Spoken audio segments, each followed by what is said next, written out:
वाड़ा नया कपड़ा पहनले वाड़े रे। अरे सलामा कपड़ा के कैसे लगी रे? साला हमसे कपड़ा में चैलेंज कर यार साला।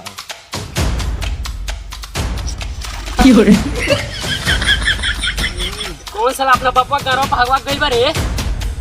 अच्छा अच्छा मार जो ना भी ना देखा ले जो पहन का कपड़ा। कवर देखा ना। हट रुक रुक ओकरा संग आई रहले ना। हां ओकरा समझ लेलियो।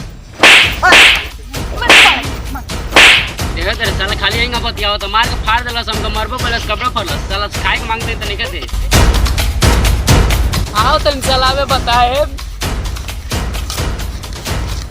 बड़ा मरले बस हाथ मार के मुस्कार मार दे चल चल साला से आज बदला ले लो सब पुलिस चल। रे साला साला गरिया तारा न हम साला मारे में गाड़ी पड़े ताक पड़े से सेल्फ फेंक दे।